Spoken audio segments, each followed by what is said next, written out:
MTA interviews 30 mix, take one. Take the train. Why have over 1 million people taken the JFK Express? Because it's faster than taking a taxi. Because it's very fast, clean, and safe. And that's the only way to fly. It's safe.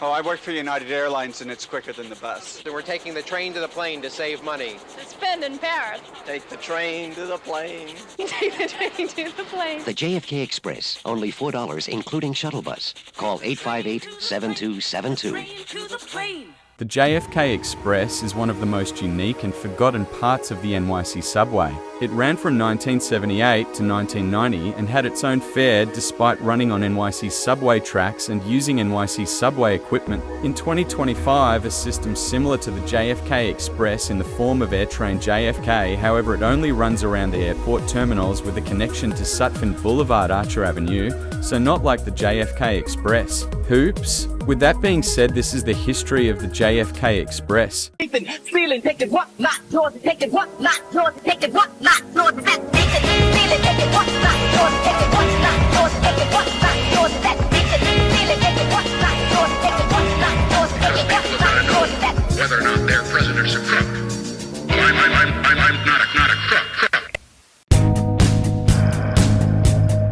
The Port Authority reached out to the MTA in the spring of 1978 to be a part of a study about transportation improvements to JFK Airport. By the summer, they had created a service that would run to Howard Beach on the Align. This would see the station be renamed to Howard Beach, JFK Airport. It was more of a renovation than a renaming, as there was also a terminal for shuttle buses to the airport built. The routing was decided at once. This new service would run along the 6th Avenue line opposed to the 8th Avenue due to the venues along the line being better and more tailored. Oh, those flying into the Big Apple. The terminal, they decided on 57th Street, 6th Avenue, as it was underutilized. With that, the stage was set as. On June 27 th, 1978, the MTA announced plans for an experimental subway and bus hybrid service from Manhattan to JFK.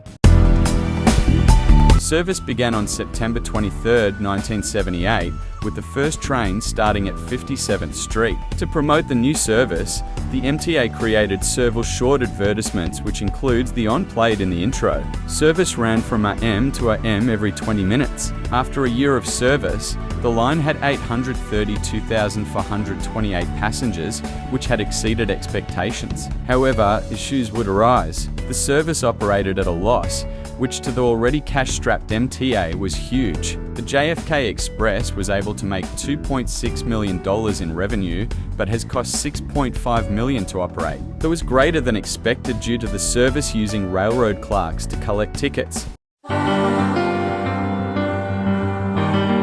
After some time, the JFK Express was seen as a waste of resources. This was due to the lower ridership, as the service did not serve the actual airport terminals. In May 1980, discussions were held on whether the MTA would discontinue service. On June 1980, the MTA board voted to make the JFK Expresses a permanent service, as mass transit to the JFK airport was necessary. Their words, not mine. In the summer of 1983, MTA planned to rework the JFK Express. First, the line would be extended to Rockaway Park, Beach 116th Street. The fare, which was $5, would be eliminated and the service would be treated like any other subway line. The trains themselves would be extended from 3 to 4 cars to 8 cars. The separate shuttle bus fare would be reduced to 75 cents. However, the planned rework never happened. Yet there were a few times when the JFK had no $5 fare. During the closure of the Williamsburg Bridge,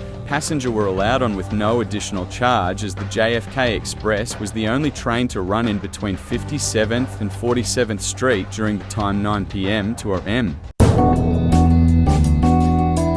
Due to the low number of passengers, in late 1989, the MTA brought up the idea to eliminate the JFK Express. Doing so would free up resources, including 140 for worker and 12 subway cars. For some reason, JFK Express service was extended to 21st Street, Queensbridge. On April 15, 1990, the JFK Express was eliminated, lasting a good 12 years. Shuttle bus service was not eliminated, and the train continued to run to Howard Beach, which was was the preferred way anyways. The shuttle buses would be replaced by the air train, which connects to the Long Island Railroad and the E, J, and Z lines. The JFK Express was a short-lived experiment and nothing more. While unique, it showed the value of having direct access to the airport's terminal. This has been the history of the MTA. I'm JPro128, thanking you for watching.